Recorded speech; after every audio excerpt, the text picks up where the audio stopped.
Estamos começando mais um Bom Dia Mercado. Faremos juntos o nosso planejamento de trabalho para essa terça-feira, dia 7 de fevereiro. Espero conseguir ajudar você, trader e punter, a planejar o seu dia da melhor maneira possível. Se inscreve nesse canal para ajudar a gente a continuar crescendo por aqui e não se esquece das grandes probabilidades no final do vídeo. 2 horas da tarde na Alemanha nós temos o Sandhausen enfrentando o Freiburg pelas oitavas de final da Copa da Alemanha. O Sandhausen é da segunda divisão, a Bundesliga 2, e o Freiburg é da primeira divisão, um dos primeiros colocados da competição.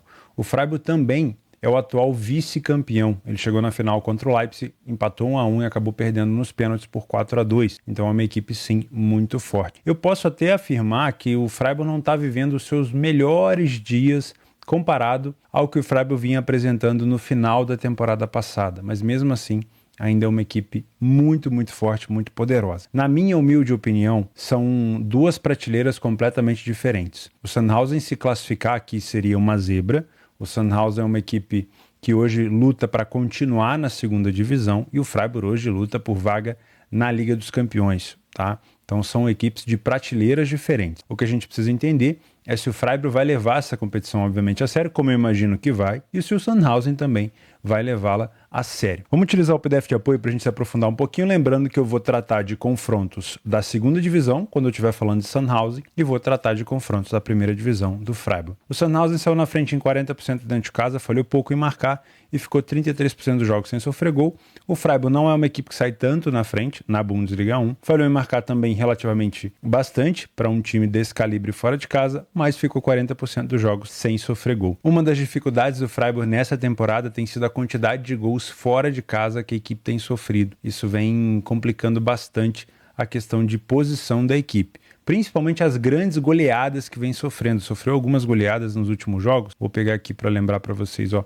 Sofreu um 5-1 para o Borussia Dortmund na última partida e sofreu um 6-0 do Wolfsburg na penúltima partida que fez fora de casa, ou seja, das duas últimas partidas que fez fora de casa, tomou 11 gols. Então realmente aumentou bastante o número de gols sofridos. Não existe muita superioridade nem no primeiro nem no segundo tempo das duas equipes. No primeiro tempo o Sandhausen vence um pouco mais, perde um pouco mais, marca menos gol e toma 5. O Freiburg faz 4, tomou 8. E no segundo tempo o Sandhausen também vence mais, perde menos, marca a mesma quantidade de gols e toma menos. Ou seja, no comparativo aqui do PDF de apoio, a gente até consegue ver uma leve superioridade do Sandhausen. Mas não se esqueçam que o nível de enfrentamento é completamente diferente e que aqui a gente tem equipes de prateleiras diferentes. Ao mesmo tempo que eu tenho um Freiburg vivendo um mau momento na primeira divisão, principalmente fora de casa, eu também tenho o Sandhausen vivendo um mau momento na segunda divisão, tanto dentro quanto fora de casa. Se você é trader, como é um jogo de Copa, redobra sua atenção, não tem tantos jogos agora às 14 horas para poder trabalhar o match odds. Eu acho que pode ser uma partida para se buscar alguma coisa contra o Sandhausen, principalmente se o Freiburg jogar com o time titular. Alguns momentos de superioridade. Ah, mas numericamente falando, o Freiburg não tem apresentado tanta superioridade. Sim, mas como eu falei, são prateleiras diferentes. É muito provável que a gente tenha aqui uma superioridade em alguns momentos do jogo. Se você é punter, eu acredito numa vitória do Freiburg por aqui, mas é muito complicado trabalhar vitórias na Copa da Alemanha, porque os dois times vão para cima, fica um jogo aberto, fica uma coisa de franco atirador, fica uma trocação danada. Então eu prefiro muito mais trabalhar a linha de gols do que propriamente para vitória, mas eu acredito numa vitória do Freiburg, pelo menos ali num empate anula do Freiburg, só que aqui, lembrando, tem prorrogação e pênalti, é jogo único, tá decidindo na casa do menor time, entre aspas, de divisão menor, divisão inferior. Então acredito sim numa vitória do Freiburg, mas acho mais confortável trabalhar alguma coisa relacionada à linha de gols, até porque nesse momento o Freiburg não vive uma fase tão boa defensiva e a gente consegue imaginar uma equipe mesmo superior ofensivamente também sofrendo gol por aqui. Outra coisa que é preciso lembrar é que o Freiburg é um time excepcional de bola aérea. Escanteio, levantamento para a área, cobrança direta com o Grifo se estiver jogando, né? Um dos melhores jogadores para esse tipo de cobrança. Então é um time que, se precisar recuperar resultado, ele vai alçar a bola de vários locais da área e também para abrir placar ele vai tentar utilizar esse fundamento. Também é um time muito forte de contra-ataque quando já está na frente do placar. Para mim, é um jogo que a gente pode procurar situações de gol no HT.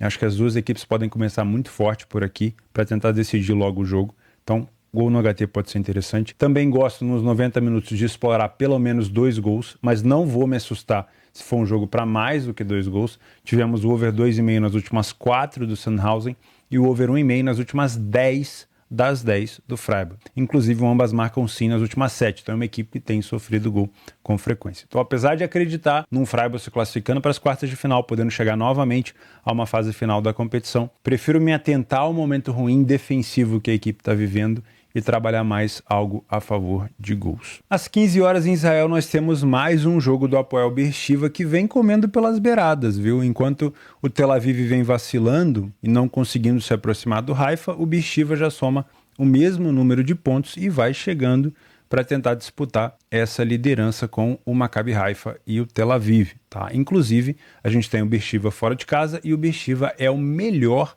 visitante da competição, com 9 vitórias em 10 jogos. Como mandante, o adversário de nome difícil aqui tem 2 vitórias apenas em 9 jogos, não toma tantos gols, mas também não marca tanto. Nas últimas vezes que foi fora de casa, o Beersheva, inclusive eu comentei desses jogos aqui, ele venceu os 2 jogos que ele fez por 1-0. Não é um time que faz tantos gols assim fora de casa, a gente consegue ver 3, 2, 1, 0, 1, 1, mas é um time que toma pouquíssimos gols. Só nesse jogo contra o Haifa, que é um adversário direto, ele tomou um 2-0. Eu acho que vale muito a pena ficar de olho nesse jogo do Hapoel Beersheva. Utilizando o PDF de apoio, sai na frente em 70% dos jogos, falhou pouco em marcar e fica 60% dos jogos sem sofrer gol. Um excelente ataque, uma excelente defesa. O adversário tem 2 vitórias, como eu falei, primeiro a marcar em 33%, falhou em marcar também em 33% e fica 22% dos jogos sem sofrer gol. É um ataque mais duvidoso e uma defesa não tão vazada, mas bem mais vazada do que o Hapoel. Discrepância tanto no primeiro tempo quanto no segundo, principalmente no segundo tempo, onde eu tenho bem mais vitórias do Hapoel e bem mais derrotas do adversário, bem mais gols marcados do Hapoel e bem menos gols marcados do adversário. Em relação a gols sofridos, não é um destaque negativo nem no primeiro nem no segundo tempo o adversário do Hapoel, mas mesmo assim a gente tem um time do Hapoel marcando muitos gols no segundo tempo em relação ao primeiro. Se você é trader, eu viria para esse jogo com uma ideia de trabalhar num layer para a equipe em campo ao adversário do Hapoel, procurar tanto no primeiro ou no segundo tempo momentos de superioridade para fazer essa correção de preço. Se você é Panther, eu gosto bastante dessa vitória do Hapoel, é um time que é o melhor visitante da competição e vem vencendo, só perdeu para o líder fora de casa. Se você quer algo um pouco mais seguro, talvez trabalhar esse empate anula do Hapoel também pode ser interessante. Não gosto tanto do mercado de gols por aqui, porque eu tenho um adversário que não marca tanto, mas também não sofre tanto, e um Hapoel que tem sido econômico fora de casa. Então, se fosse trabalhar alguma coisa, eu trabalharia só pro lado da vitória aqui do visitante favorito. 16 horas pelo Mundial de Clubes semifinal, Flamengo enfrentando o Al Hilal ou Al Hilal pela segunda vez na história, né? A primeira vez foi no Mundial de 2019, onde o Flamengo venceu por 3-1. E assim, eu tenho esse jogo gravado, eu trabalhei esse jogo, assim, em relação ao trade, sei exatamente como o mercado se comportou, sei exatamente as dificuldades que o Flamengo teve. Então toma muito cuidado por aqui. Antes de falar de qualquer coisa, de aposta e tudo mais, eu quero chamar a atenção para você tomar cuidado com essa cotação. Para mim essa cotação está errada, assim como foi, na minha opinião, errada em 2019. Em 2019 a odd do Flamengo também começou por volta de 1,40 a 1,45, que é onde vai começar mais ou menos na Betfair esse tipo de cotação. E o Flamengo entrou muito sonolento, muito desligado, com talvez um nervosismo muito grande. O Al Hilal entrou super tranquilo, fez essa odd do Flamengo corrigir brutalmente até o primeiro gol do Al Hilal. Ou seja, quem trabalhou correção de preço do super favorito aqui, além de conseguir pegar um bom lucro na correção, ainda ganhou como bônus um gol do Al Hilal. O Flamengo só foi entrar no jogo no segundo tempo e conseguiu virar para 3-1. Então, esse tipo de cotação é muito difícil de você precificar. Para quem é o oddmaker, né, para quem faz as odds do mercado, é muito difícil você conseguir precificar se o Flamengo de fato vai conseguir ter toda essa superioridade que o mercado espera. Eu não acredito. Eu acho que vai ser um jogo mais difícil, mais estudado.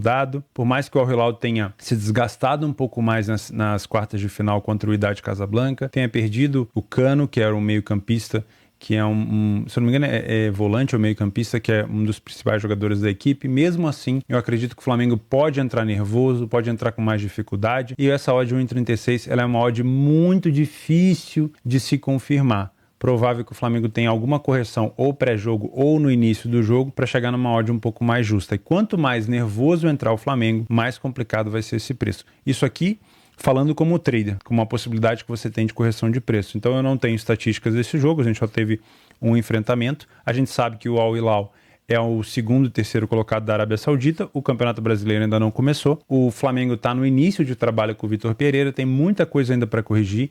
Com a saída do João Gomes para o Wolverhampton, o time perdeu muito na marcação intensa. Para quem já viu o Flamengo jogar de perto, sabe o quanto o João Gomes mordia na marcação. E o Thiago Maia poderia tentar fazer uma função parecida, mas o Gerson não tem condição física ainda de fazer o que o João Gomes fazia. Então o Flamengo é um time muito mais permissivo hoje e mostrou isso contra o Palmeiras. Então, se você é trader e tem método para trabalhar a correção do favorito, existe uma possibilidade do Flamengo não corresponder tanto a essa cotação inicial no início do jogo e você poder fazer essa correção de preço. Se você é punter, toma muito cuidado aqui para embarcar nessa odd do Flamengo ao 1,36. Eu acho que você, se quiser trabalhar a favor do Flamengo, poderia trabalhar no live, talvez com uma cotação maior. Quanto mais nervoso o Flamengo estiver, mais mole ele estiver dando pro Al-Hilal, e pode ter certeza que o Al-Hilal com o Marega ali na frente, ele vai criar perigo. Com certeza a gente vai ter uma odd do Flamengo podendo corrigir, e você, se quiser trabalhar a favor do Flamengo, poderia trabalhar com uma odd mais alta. Acho muito complicado de trabalhar a favor de gols aqui também, porque tem sido jogos estudados. O Al-Ahly venceu o Seattle Sounders por 1-0. O Wydad Casablanca com o Al-Hilal também ficou 1-1. Tem sido jogos um pouco mais disputados. Tirando aquele início do Al-Ahly contra o Auckland City, que foi 3-0, se eu não estou enganado, tem sido jogos mais disputados, mais pegados. Esse jogo só descamba para gols mesmo se a gente tiver um Flamengo perdendo e dando espaço no contra-ataque, o Al-Hilal quiser jogar, ou se for o contrário, se o Flamengo estiver ganhando e o Al-Hilal sair para cima igual um louco. Mesmo assim, eu acho que é um jogo mais difícil de se prever trabalhar gols no pré-live, e eu te aconselho a trabalhar a favor no live. Então, repetindo, se você é trader, venha sem viés. Você pode ter muita possibilidade de trabalhar a correção do Flamengo aqui no início do jogo. Se você tem método para isso, faz o arroz com feijão. Mas, óbvio, se o Flamengo confirmar essa odd de 1,36 de uma maneira muito forte, com uma marcação-pressão muito grande, sem dar espaço para o adversário, existe a possibilidade desse back. Eu não acredito. Eu acho que vai ser um jogo bem mais difícil do que o mercado acha. Para trabalhar contra o Al-Hilal, eu acho uma odd muito alta, muito perigosa. Se você é punter, não me abraçaria nessa vitória do Flamengo nesse preço. Acho que você pode escolher trabalhar no live para pegar um preço maior, e tomaria muito cuidado para trabalhar a favor de gols. A gente teve o over 1,5 em 8 das últimas 10 partidas do Al-Hilal, mas aí são adversários completamente diferentes, e o under 3,5 nas últimas 6. Então toma um pouco de cuidado, pode ser um jogo mais estudado, mais difícil, bem diferente do primeiro jogo que eles fizeram, o primeiro enfrentamento que eles fizeram em 2019. Às 16h45, de volta para a Copa da Alemanha, nós temos o Frankfurt enfrentando o Darmstadt. Aqui são momentos distintos de Freiburg e Sandhausen. Por mais que eu tenha um Freiburg ainda muito bem colocado e estando com dificuldade apenas fora de casa, eu tenho aqui um Frankfurt que está muito bem na primeira divisão da Alemanha, se recuperou muito da temporada passada, que não foi tão boa, e nós estamos aqui falando do líder da segunda divisão da Bundesliga 2. Então eu já tenho um time quase que pronto para a primeira divisão, e eu tenho um Frankfurt que também está ali na parte de cima da tabela, então é um confronto bem mais disputado. Só que aqui exige também um pouco de atenção ao que o Frankfurt vai dedicar nessa competição e o que o Darmstadt vai dedicar nessa competição. Para quem acompanha o Frankfurt há algum tempo, deu para perceber que essa temporada o Frankfurt também está muito focado nas Copas, tá? Então eu acredito sim num Frankfurt tentando chegar cada vez mais longe. O Frankfurt, que foi campeão da Copa da Alemanha há alguns anos atrás já, se eu não me engano até contra o próprio Bayern de Munique, vai enfrentar então uma equipe que lidera a Bundesliga 2 e que pode ou não optar por abandonar essa competição ou deixá-la um pouco de lado para focar mais no acesso. Porém, não acredito, não é isso que acontece geralmente no estilo do futebol das equipes da Alemanha. Com isso, 1,50 eu acho justo a odd do Frankfurt. A gente pode vir aqui com essa percepção de que o Frankfurt é bem mais time do que o Darmstadt, mas não venha enviesado de que o Frankfurt já venceu, porque o Darmstadt é um time chato, é um time complicado. Se estivesse jogando em casa, então seria ainda mais complicado para o Frankfurt, mas aqui o Frankfurt vai decidir dentro de casa. Utilizando o PDF de apoio, lembrando níveis de enfrentamentos diferentes, o Frankfurt sai na frente em 70% dos jogos, falhou 10% em marcar, em 40% dos jogos não sofre gol. E eu tenho um Darmstadt que saiu na frente muito próximo, 67%, falhou pouco em marcar e ficou um pouquinho menos de jogos sem sofrer gol só. Só que tem uma defesa melhor, um ataque um pouco pior e uma defesa um pouco melhor. Existe uma superioridade muito, muito pequena aqui do Frankfurt no primeiro tempo. Um pouco mais de vitória, um pouco menos de derrota, mais gols marcados e também mais gols sofridos. E o segundo tempo é muito parelho, tá? As duas equipes perdem muito parecido, vencem muito parecido, só que o número de gols marcados pelo Frankfurt foi um pouquinho maior, assim como no primeiro tempo. Jogo difícil, jogo complicado de se analisar, jogo complicado para prever alguma coisa. Se você é trader, eu viria para trabalhar correções de preço, principalmente para o lado do Darmstadt, porque pode ser uma equipe que sinta um pouco mais o peso de jogar fora de casa. né? É uma equipe que vai fazer um confronto de Copa da Alemanha como se ela estivesse fazendo um confronto de primeira divisão. Então é um preparativo, mas ainda não é uma equipe pronta, na minha opinião, para estar enfrentando todas as equipes da primeira divisão. Acho que em jogo único pode surpreender, pode sim marcar contra o Frankfurt, é uma equipe muito forte de contra-ataque, é uma equipe muito forte de criação de jogada pelo meio, mas obviamente é um adversário muito mais cascudo, com jogadores mais caros, que tem hoje o Kolo Muani, que está numa fase excepcional no ataque da equipe. Então, se você é trader, eu viria mais para fazer possíveis correções em leia para a equipe em campo no Darmstadt. Se você tem método para corrigir o favorito, para você trabalhar contra o Frankfurt aqui,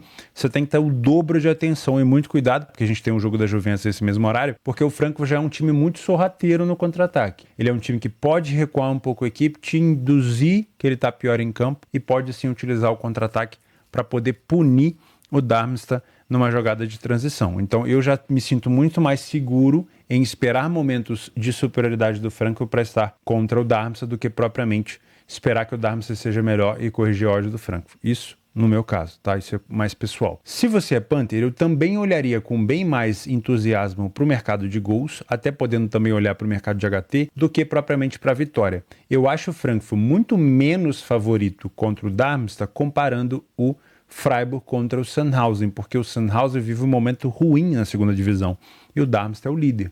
Então, se, obviamente, existe uma equipe que pode complicar, uma equipe de segunda divisão que pode complicar a vida de uma de primeira, é o líder da segunda divisão, né? Mas isso a gente só vai confirmar no live. Então, eu não gosto de trabalhar com essa hipótese aqui de vitória seca do Frankfurt. Talvez, se você quiser trabalhar alguma coisa em empate anula, lembrando, a gente tem prorrogação aqui e pênalti, mas gosto muito mais de olhar para o mercado de gols. Acredito num jogo para over HT. A gente teve over HT nas últimas 10 partidas do Frankfurt, ou seja, pelo menos um gol no primeiro tempo. Também acredito num jogo para over 1,5, principalmente pelo fato do Frankfurt poder sair na frente e continuar atacando. É uma característica muito forte dessa equipe, mas é uma equipe que sofre gol também com muita frequência. Então, apesar de eu ter um under 3,5 nos últimos 9 dos 10 jogos do Darmstadt, o Frankfurt compensa em ter uma defesa também bastante vazada. Então, acho que trabalhar com um cenário de 2 gols nos 90 minutos e um gol no HT pode ser interessante. Só não estica tanto a perna. Por conta dessa incidência de under 3,5, acho que a gente pode trabalhar com esse cenário de 2 gols e no máximo pensar em 3. Às 16h45 pela Série A italiana, nós temos a Salernitana recebendo a Juventus. A Juventus hoje está muito mais próxima da Salernitana do que propriamente do Milan, da Atalanta, da Lazio, por conta da quantidade de pontos perdidos, e ainda existe uma ameaça da Juventus perder ainda mais pontos. Uma situação bem complicada aqui para a Juve. A gente tem a Juventus como visitante com 4 vitórias em 9 jogos, não tem encantado tanto, foi o time que menos marcou gol na Série A fora de casa junto com a Sampdoria e com o Verona, mas também é uma equipe que sofre pouquíssimos gols. Como mandante, a Salernitana tem 3 vitórias apenas em 10 jogos. Das últimas vezes que se enfrentaram na temporada passada, a Juventus venceu os 2 jogos, tanto fora quanto dentro de casa, sem sofrer gol. Nessa temporada a gente já teve um empate da Juventus com a Salernitana em casa, e agora a Juve enfrenta a Salernitana fora. A Juventus não sai na frente com tanta frequência para uma equipe favorita, 56% contra 40% do Salernitana. Falhou mais em marcar do que a Salernitana, mas ficou mais jogos sem sofrer gol. Como eu falei, é uma defesa pouco vazada do time da Juve, mas é uma deficiência também muito grande no ataque. No primeiro tempo, a Juventus tem um desempenho horroroso, nenhuma vitória, tem um número baixo de derrota, mas tem um número de gols marcados também muito baixo. A Salernitana venceu 30%, perdeu 50%, marcou 6 e tomou 8. No segundo tempo, a gente tem melhora das duas equipes, então eu não consigo cravar uma discrepância por aqui, por mais que a gente tenha um elenco muito superior da Juve. O que tem prejudicado bastante a Juventus são as lesões. A gente teve a contratação do Milik, muito para ajudar a ausência do Vlahovic, que foi uma das principais contratações da equipe e estava lesionado, e também para cobrir o retorno do Chiesa, que também foi uma das principais contratações da equipe e se lesionou gravemente. Só que a gente teve a lesão do Milik, que também vinha muito bem. Então nós temos o Moise Kean fazendo a função de ataque, pelo menos é o que vem se confirmando até o momento. Não sei se Chiesa vai jogar de titular por aqui. Então é uma equipe que ofensivamente tem tido problemas, inclusive fora de casa foi uma das equipes que menos marcou gol, junto com a Salernitana e o Verona, mas é uma equipe que sofre pouquíssimos gols. De maneira geral, se você é trader, eu não confio tanto na Juventus ao ponto de só vir para esse jogo para trabalhar lei a Salernitana. Eu acho que pode ser um jogo sim onde a Juventus tenha superioridade defensiva, mas não necessariamente que tenha tantas condições de criar a situação de ataque o tempo todo. Então, vir com uma ideia de também corrigir a odd da Juve me parece uma situação mais acertada, ou seja, não vir só enviesado para um lado. Se você é Panther, eu não gosto dessa cotação da Juventus para vitória, eu acho que poderia ser uma odd um pouco mais alta, principalmente pelo que vem vivendo a equipe e pelas lesões. Se fosse uma odd da Juve próxima a 1,80, acho que seria uma odd mais fácil de se trabalhar. Então, aconselho que se você quiser buscar essa vitória da Juventus, deixa esse jogo começar, espera essa odd melhorar um pouco para tentar buscar essa vitória. Até mesmo o empate anula da Juventus vai estar com uma odd melhor se você esperar um pouquinho esse jogo começar. Em relação ao mercado de gols, eu sinceramente não gosto. Por mais que eu tenha uma Salernitana que concedeu em 9 dos últimos 10 jogos e concedeu 2 ou mais gols em 6, eu tenho uma Juventus que tem dificuldade de marcar gols por aqui. Então, pelo menos no pré-live, a gente tem uma análise de um jogo mais tendendo para um under do que propriamente para o over. Então, se você quiser trabalhar gols por aqui, eu trabalharia no máximo um cenário de 2 gols, mas eu acho que o under 3,5 também pode ser uma situação muito plausível. Porque para a Salernitana, empatar com a Juventus não é uma situação ruim, é uma equipe que está bem distante do Verona, que é a primeira colocada dentro da zona de rebaixamento, e empatar com um dos melhores elencos da competição não é nada ruim. Para a Juventus, se quiser pensar numa competição europeia ainda, que é uma situação muito difícil, só a vitória interessa, mas com o ataque que ela tem hoje é bem mais complicado. É um time melhor, tem mais de onde tirar, mas o momento é bem ruim. Então, toma bastante cuidado por aqui. Nos jogos para gols, só reforçando, a gente tem o Sandhausen com o Freiburg, oitavas de final da Copa da Alemanha. Pode ser um jogo bom para HT, para ambas marcam, para o over 1,5 e até que só um 2,5. A mesma coisa vale para Frankfurt e Darmstadt nos mesmos cenários de oitavas de final da Copa da Alemanha. Nas oitavas de final da Copa da Holanda, a gente tem o AZ contra o Trash. Eu sempre gosto de trazer o AZ aqui para a gente ficar de olho em gols. É uma equipe que concede bastante, mas que também marca em quase todos os jogos, assim como é o Trash. Então pode ser um jogo bom também para ambas marcam, para over 1,5 por aqui. Os jogos extras, nós temos 2 jogos de estaduais, o Vasco contra o Nova Iguaçu e o Cruzeiro contra o Pouso Alegre. O Cruzeiro perdeu a última partida que fez contra o América e o Vasco tem que começar a engatar a vitória, senão ele corre o risco de ficar fora das semifinais do Carioca, já que nesse momento o Volta Redonda está ocupando o lugar dele ali, digamos assim, o lugar de um dos 4 grandes aqui do Rio. Então pode ser uma situação interessante ficar de olho nesses 2 times, mas verifica primeiro a escalação e intensidade. Eu vou ficando por aqui, muito obrigado pela companhia de vocês, fiquem com Deus e até quarta-feira.